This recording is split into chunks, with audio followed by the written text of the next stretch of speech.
गुमनाम शख्स की मुखलिसाना दुआ पर बारिश।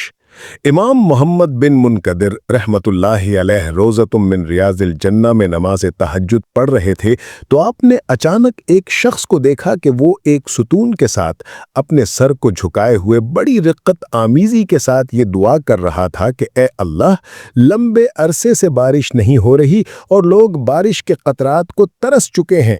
मैं तुझे कसम देता हूँ कि लाजिमन बारिश नाजिल फरमा। इमाम मोहम्मद बिन मुनकदिर रहमतुल्लाहि अलैह व बरकात बयान करते हैं कि उस अल्लाह के बंदे का दुआ करना ही था कि इज़ अक़बलत सहाबतुन, अचानक एक बदली आई और पूरे मदीने में बारिश होना शुरू हो गई। इमाम साहब ने जब उस नेक शख्स की दुआ की कबूलियत को देखा तो बहुत मुतासिर हुए और नमाज फजर अदा करके उस शख्स के पीछे चल दिए।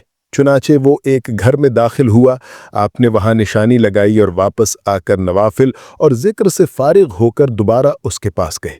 दरवाजे को दस्तक दी और सलाम कहकर इजाज़त तलब की और फरमाया, कैफ़ा अस्बहता अस्लहकल्लाहु, तूने कैसे सुबह की है, अल्लाह तेरे तमाम मामलात को बेहतर करे।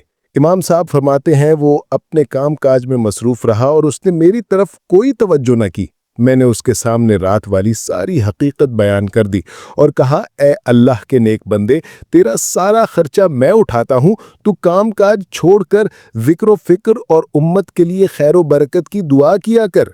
वो कहने लगा, हजरत साहब, मुझे आपके अतियात की ज़रूरत नहीं, मेरी सिर्फ एक गुजारिश है, आप अल्लाह के लिए इस दरख्वास्त को कबूल फरमा लें, और वो मेरी गुजारिश ये है कि मेरे इस ताल्लुक़ बिल्लाह का जिक्र किसी दूसरे से न करें।